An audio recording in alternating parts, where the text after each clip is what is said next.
Welcome to the Fit 15 podcast show, where you'll find health and fitness inspiration, motivation, and information shared in 15-minute episodes. Tune in while getting a move on to make leading and enjoying the benefits of a healthy lifestyle almost too easy. It's the Fit 15. And now your host, Catherine Basu. Welcome to the Fit 15 podcast show. I'm your host, Catherine Basu. And my guest today is Dr. Jason Karp, who I had on the show yesterday to share tips about becoming a runner or becoming a better runner in general. And he helped us dispel some common running myths. So if you had not listened to that episode, I highly recommend you start there.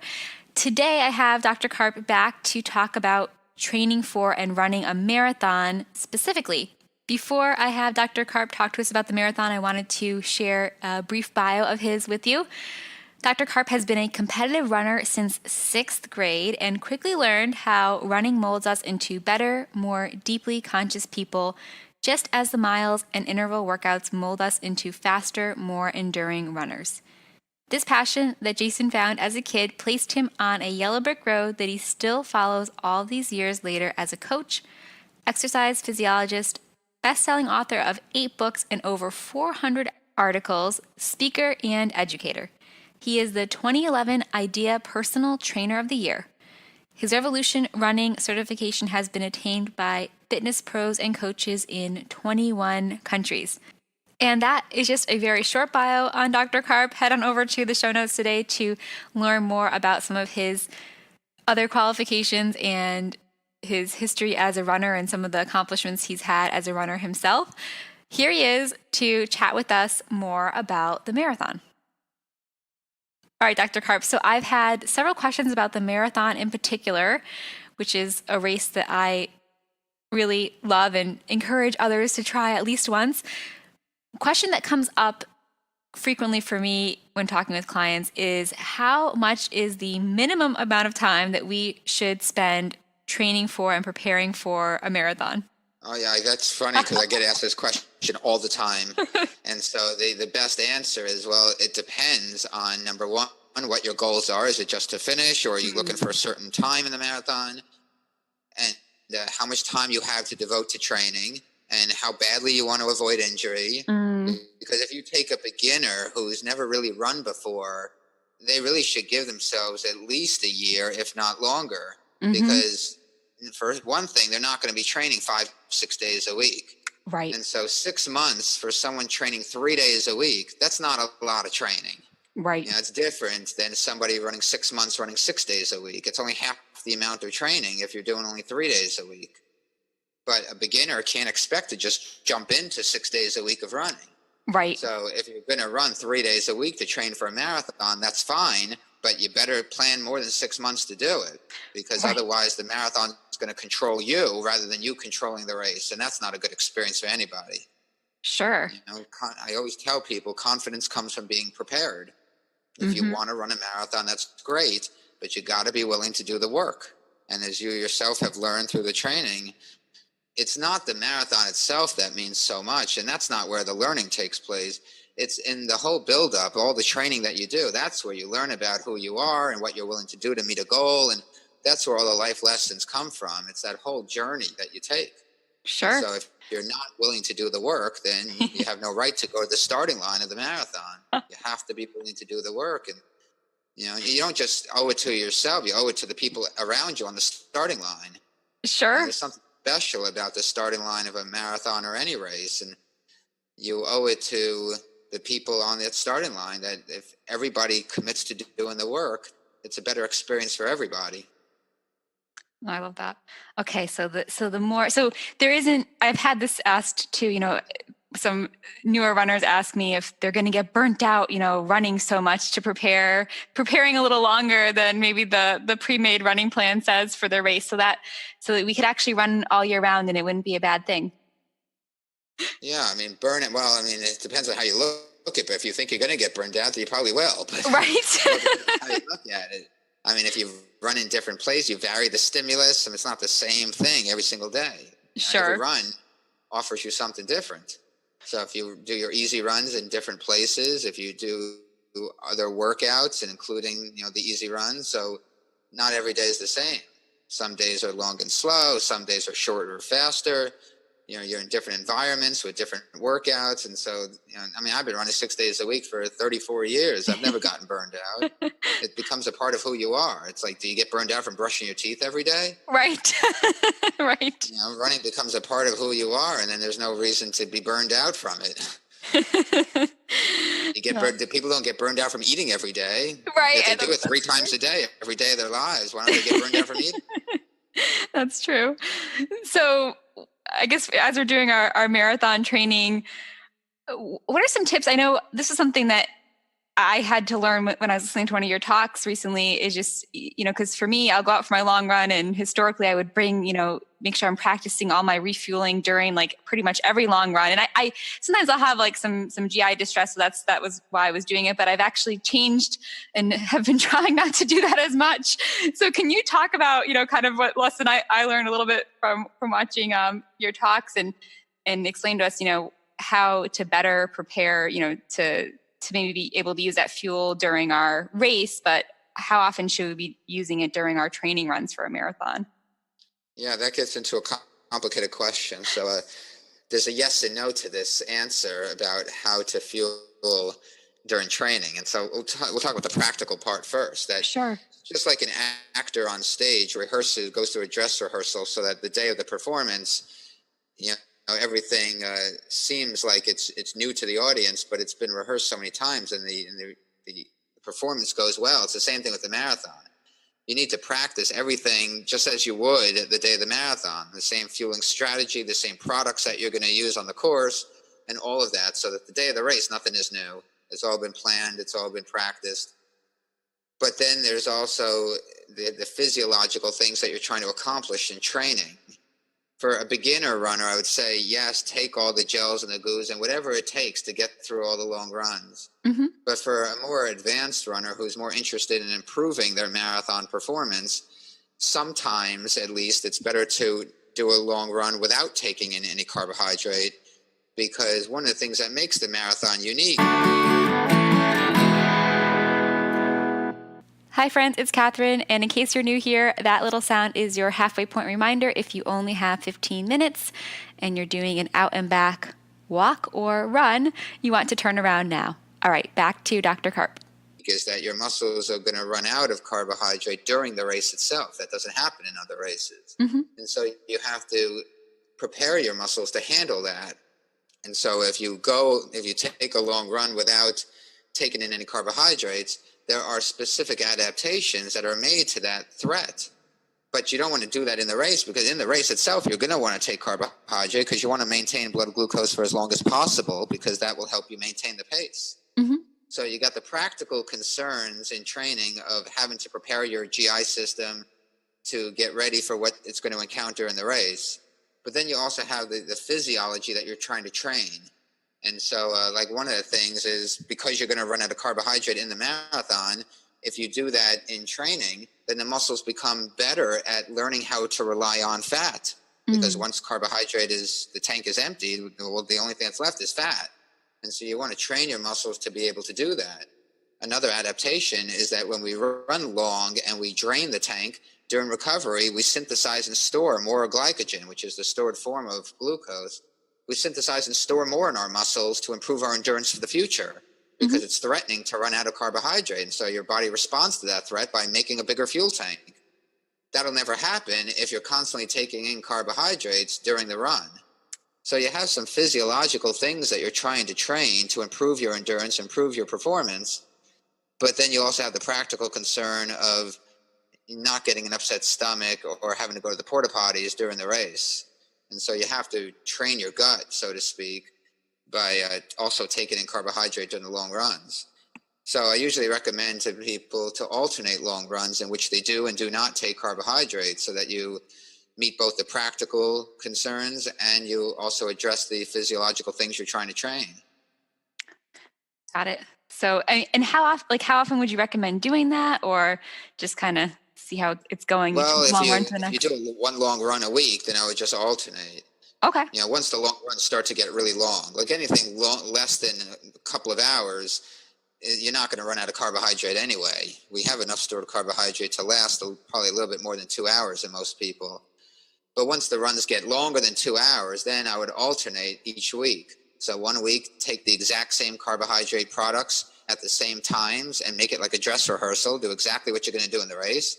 And then the following week, go the entire run without taking in carbohydrate, and don't even eat breakfast before, so that you come into the run with less blood glucose than you had, the night before, so that your muscles get used to that situation of running low on carbohydrate, because that's going to happen in the race itself.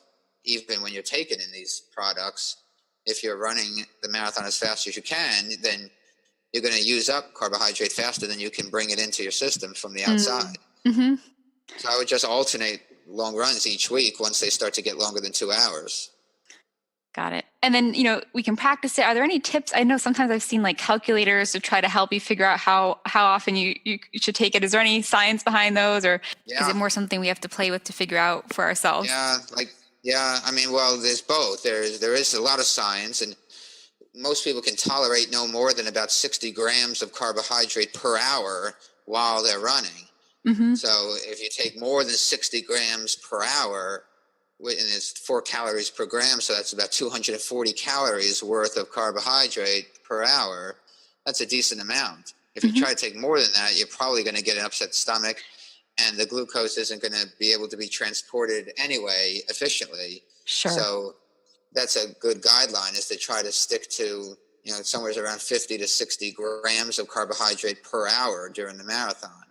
But I wouldn't take it all in one bolus shot like that. You take a little bit of time. Like maybe you take, 20 grams every 20 minutes or something like that. Mm-hmm. Got it. No, that makes sense.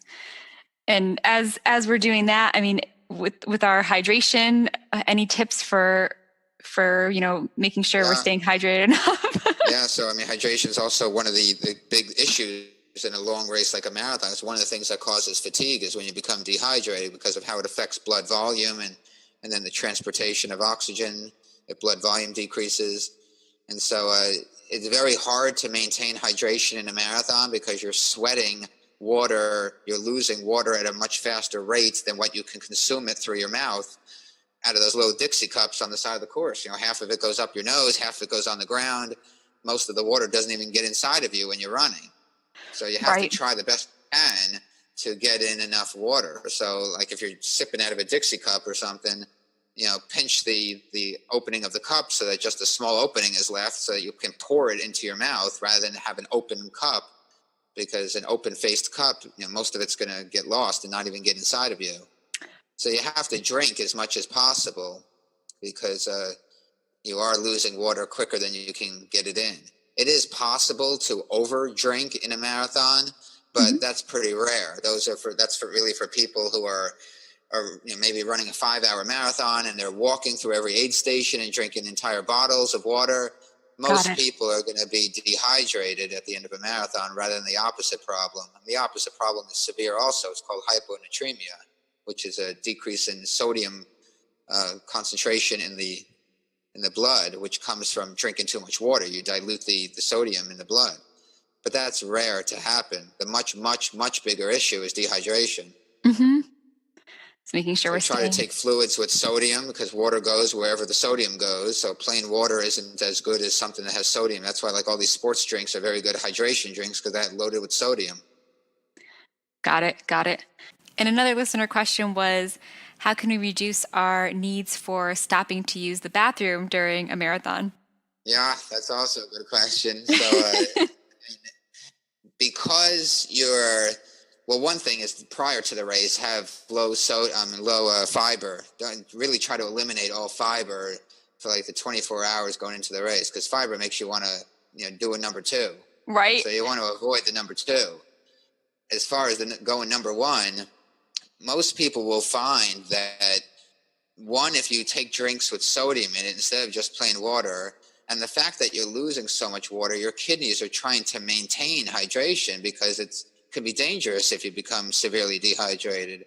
And so the urge to pee kind of gets suppressed when you're running that long, because your kidneys are trying to maintain hydration.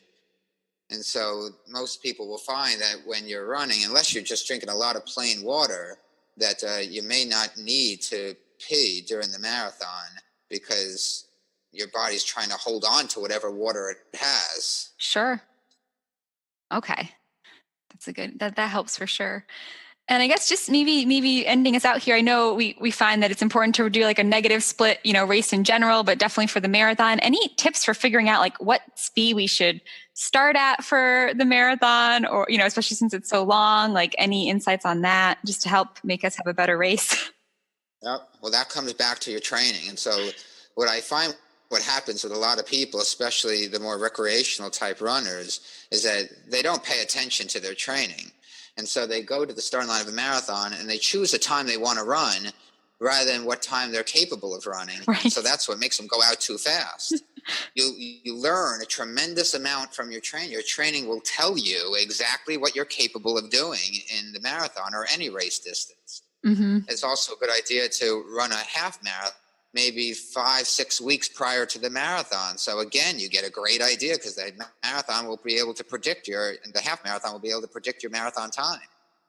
And so by doing other races and learning from your training, then you'll be able to figure out what time you realistically can run in the marathon. And the best way to run the marathon is to go out at that pace and to try to have as little fluctuation in pace as possible. Got it. Very good. So really, I mean, I could talk to you for hours, Jason. I love learning more about the science, and we had talked a little about, some of our fitness conferences before we were recording, and it's really refreshing to, to be able to, hear from someone that has a background that's based on science versus, maybe not so much. So I really appreciate you coming on for that.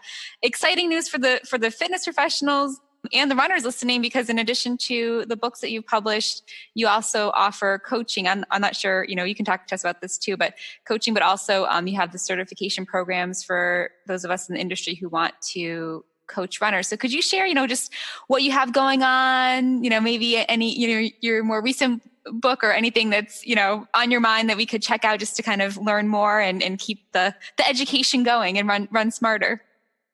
Sure. Well, yeah, I have my hand in a lot of different things. I've been an entrepreneur in the fitness industry for quite a while, and coaching has always been the center of it. My first real job was as a head college coach in New Jersey over 20 years ago. And so with all the things I do, coaching has always been at the center of it because that's what I really enjoy, helping other runners, regardless of what level they're at. Running is such a beautiful thing, and I want to help people to see its beauty and really push their own limits as to what they can accomplish because of how much you learn about yourself when you do that. Mm-hmm. And so I have a certification program for fitness professionals and coaches all on running. So it's a very thorough course. I do it as live courses around the country and even around the world. And I also have home study courses for people who can't make it to a live course. Mm-hmm. And we go through everything about running, the technique, the physiology, the training, the workouts, running for weight loss. Very thorough program all about running, all for coaches and personal trainers and group fitness instructors, and start running programs in gyms because most gyms don't have any running programs despite how effective it is for people to get fit and lose weight. So yeah, it's something I'm really proud about. We're in 21 countries already with this program over the last few years and trying to grow this around the world. And it's pretty exciting. I love teaching. I love spreading my passion and knowledge of running. And then, of course, the 8 books. And so if anybody is interested in running a marathon, pick up a copy of Running a Marathon for Dummies. Even if you're not a dummy, you can definitely benefit from that book. I was going to say, if they're wanting to run a marathon, I feel like they're pretty smart. So I don't know. Right. But, the title is kind of misleading because, all the Dummies books, they're all written by very qualified experts. Sure. And, so, it's a lot of very educational material, despite the title that some people are offended by. They're like, they don't want to be called a dummy. Right. But, well, keeping it simple, I guess, right? Right. Like Dr. Ruth wrote Sex for Dummies. Well, who's not going to listen to Dr. Ruth? Right. Right.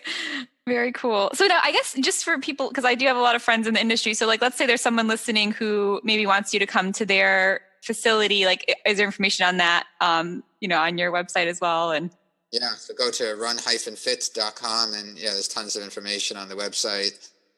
And there's a link there to the certification program as well as this training programs that have about 16 or so different training programs on the website that people can download, and tons of information. Very cool. Now, do you have any upcoming trainings coming up for people that maybe they can check out, or? Yeah, I have a live course coming up on October 13th in Ketchum, Idaho. So I'm looking forward to that. And there's the list of courses also is on the website. We're all over the country, all over the world. And it's pretty exciting to spread this as far and as wide as I can. Yeah, no, it's awesome. And I would definitely recommend to people, because I've spent some time now like looking over your website a little bit more and just on social media. You always have a lot of content and things that people can think about, and so definitely just even starting from following there could be a good way to get more solid information, right? Oh yeah, and every single day I'm posting tips about running and training, and so people could just follow me at Dr. Jason Karp on Facebook and Instagram and Twitter, and they can get tons of great information every day. Awesome. Well, thank you so much, Jason. I really appreciate you spending the time to educate the listeners, and hopefully we'll get some more runners out there. Oh yeah, my pleasure. Thank you so much for having me. This is great. Thanks for listening to the Fit 15. For show notes and more, visit fitarmadillo.com/podcast. See you next time.